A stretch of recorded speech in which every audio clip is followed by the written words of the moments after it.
सद्गुरू श्री ब्रह्मचैतन्य महाराज गोंदवलेकर यांचं प्रवचन 15 एप्रिल।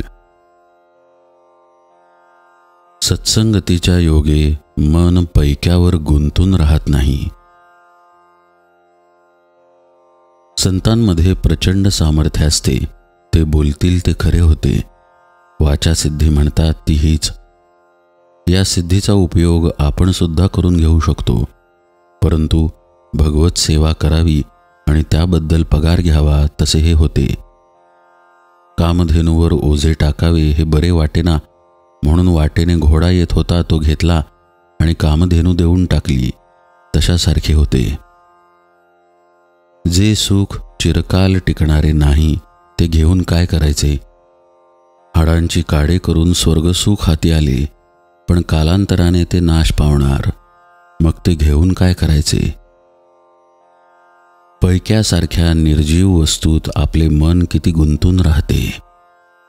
पैसा हा भूतासारखा आहे, त्याच्याकडून काम करवून घेतले तर तो फार उपयोगी आहे, पण ते न केले तर तो उरावर बसतो।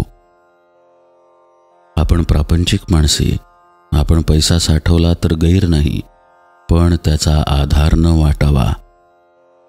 पैशाचा आधार आहे असे वाटणे म्हणजे भगवंताचा आधार नाही असे वाटणे होय। आपल्या जवळचा पैसा आपण होऊन कुणाला द्यावा असे मी म्हणत नाही, पण चोराने तो चोरून नेला तर रडत बसू नये, किंवा कुणी मागायला आला तर त्याला नाही म्हणू नये, त्याला काहीतरी द्यावेच। पैसा प्रपंचाला पुरेसा असावा म्हणजे किती? तर पेन्शन असेल त्यांना रोजच्या निर्वाहापुरता असला म्हणजे पुरेसा झाला, आणि पेन्शन नसेल त्यांना साधारण मध्यम स्थितीत 10-15 वर्षे पुरेल इतका असला म्हणजे पुरेसा झाला। याला अमुक एक असा हिशोब सांगता येणार नाही। आपल्या प्रपंचाला जेवढा जरूर आहे तेवढा पैसा आपल्याला मिळाला की बस झाले। श्रीमंतीला पुष्कळ पैसा लागतो असे थोडेच आहे।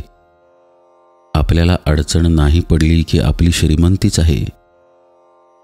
पैशाच्या बाबतीत आपण प्रयत्न मात्र आग्रहाने करावा आणि नंतर होईल तसे होऊ द्यावे। आपण आतून निष्काम, निर्लोभ आणि निरीच्छा असावे। दुसऱ्याचे द्रव्य मला हवे अशी बुद्धी कधीही ठेवू नये।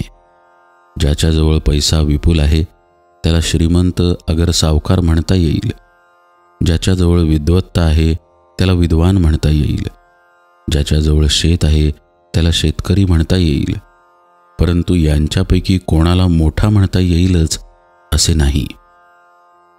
सावकार कंजूष असेल, विद्वान गर्विष्ठ असेल, किंवा शेतकरी असाच दुर्गुणी असेल। ज्याच्याजवळ सर्व गुण एक समयावच्छेदे करून असतील तोच खरा मोठा होय। सर्व गुण एका भगवंताच्या ठिकाणीच असू शकतील, म्हणून त्याला ज्यांनी आपलासा केला तेच खरे मोठे बनतात। अशा लोकांना संत म्हणतात। आपण संतांचे होऊन राहावे, त्यात आपले कल्याण आहे।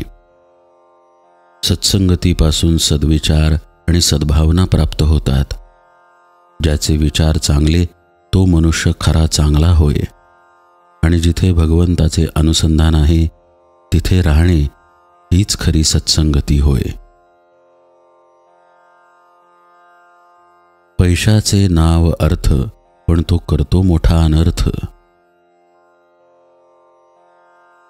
जानकी जीवन स्मरण जय जय राम।